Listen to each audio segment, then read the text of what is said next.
देख रहे हैं आकांक्षा न्यूज। आइए आपको गया की ताजी खबरें दिखाते हैं।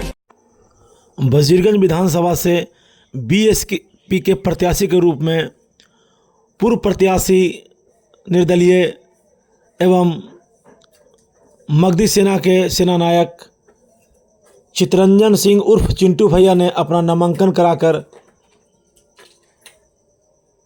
कला रिसोर्ट में सभा को संबोधित किया। वो अपने दलबल के साथ नामांकन कराकर वापस आए और सभी कार्यकर्ताओं से हाथ मिलाएं और उनका अभिवादन कबूल किया। और उन्होंने कहा कि इस बार आर और पार की लड़ाई होगी और मैं पिछली बार 14,000 वोट लाया था, लेकिन इस बार मैं जीतकर वजीरगंज विधानसभा का कायाकल्प कर दूंगा। ये आप लोग से मेरा वादा है। बस स्टैंड प्लस जो स्टील प्लांट बहुत वर्षों से नहीं हुआ है, उसको चालू करवाने का मैं कार्य करूंगा। मैं आपका बेटा हूं और आपसे अनुरोध करता हूं कि आप हमें मत दें और मैं आपके सभी कार्यों को निर्भरतापूर्वक कराने का काम करूंगा। और मेरे द्वारा पर सभी जाति के लोग आते हैं और सभी का मान सम्मान हम करते हैं। सभी को मान सम्मान बराबर मिलता रहेगा, कोई भेदभाव नहीं होगा। आइए देखते हैं एक रिपोर्ट। मैं धर्मेंद्र कुमार, गया, आकांक्षा न्यूज।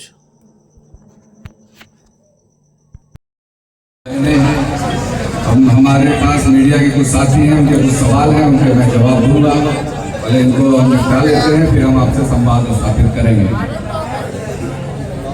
बहुजन समाज पार्टी से नामांकन किए हैं वजीरगंज विधानसभा की जो आम जनता है उनको क्या संदेश देंगे आप? देखिए, वजीरगंज विधानसभा का जब से निर्माण हुआ है या जब से अस्तित्व में आया है, इन्हीं दो लोगों ने ए और बी ने इस पे कब्जा किया हुआ है।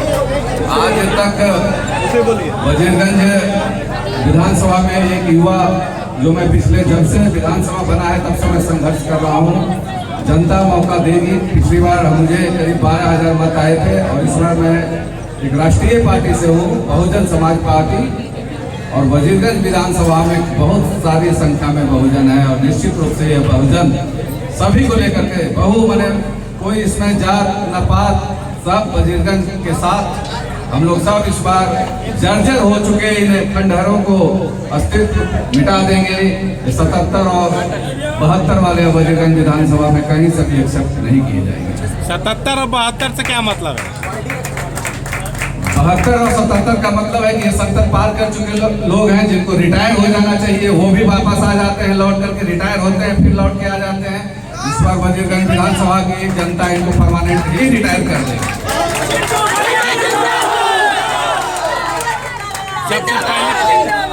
जीतने के बाद सबसे पहला प्राथमिकता सबसे पहली प्राथमिकता युवाओं के रोजगार पर, अपराध पर सबसे ज्यादा जो यहाँ पर वजीरगंज खास करके मानपुर में जिस तरीके का अपराध है, आपने देखा कि पिछले दिनों मानपुर में दिन दहाड़े एक व्यक्ति की हत्या कर दी जाती है और हमारी सुशासन की सरकार सोई रहती है और हमारे स्थानीय जो वर्तमान विधायक है वो कुछ नहीं कर पाते हैं।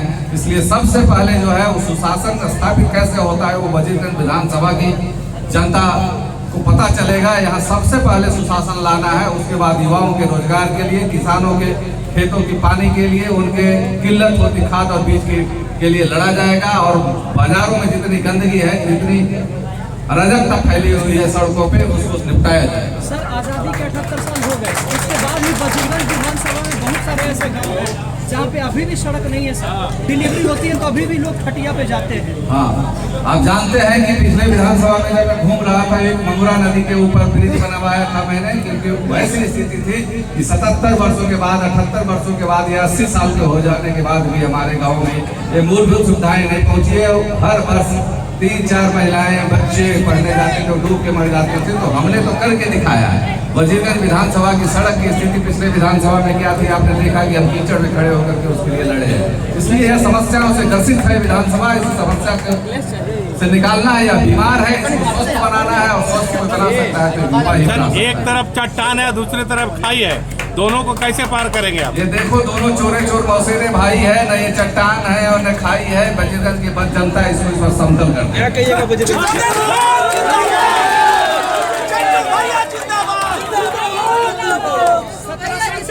17 साल से ज्यादा हो गए एरो स्टील प्रोसेसिंग यूनिट बजीगंज से दिल्ली तक। वही कह रहे हैं कि रोजगार के लिए हमारे पास डबल इंजन की सरकार है, लेकिन किसी भी प्रकार का रोजगार बजीगंज विधानसभा में नहीं हुआ। एरो स्टील प्लांट आज भी अधर्म है।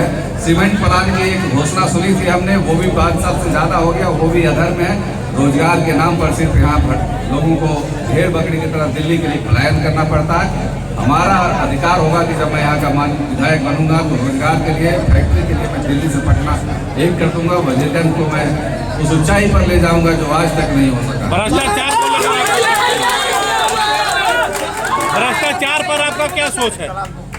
देखिए, बिचौलिया मुक्त बजीरगंज मेरा नारा है। आपके विधानसभा में, हमारे विधानसभा में, ब्लॉक में, थाने में, हर जगह आजकल बिचौलिए घूम रहे हैं और सब बिचौलिए जो हैं, जो माननीय हैं, उनकी सेवा में लगे हुए हैं, उनकी चाटुकारिता में लगे हैं। तो आप ये मान के चलिए, बिचौलिए तो जिस दिन शपथकरण होगा, जिस दिन रिजल्ट आएगा, उस दिन बजीरगंज अपने घरों में घुस जाएंगे। आपके क्षेत्र में एक महाविद्यालय जगजीवन कॉलेज, वो तालाब बना हुआ है। बिल्कुल, जो जगजीवन कॉलेज तालाब बना हुआ है, बजीरगंज में बीत रही शिक्षा है। बजीरगंज महाविद्यालय वो बिल्कुल प्राय है, रेगिस्तान बना हुआ है। एक तरफ सब तालाब बना हुआ है, एक तरफ रेगिस्तान बना हुआ है। मुझे इसके लिए लड़ना है। मैं बजीरगंज विधानसभा की जनता से आशीर्वाद मांगता हूं कि मुझे लड़ने की ताकत दे और मैं इन जर्जर हो चुके इमारतों को एक बार फिर से ढा दें।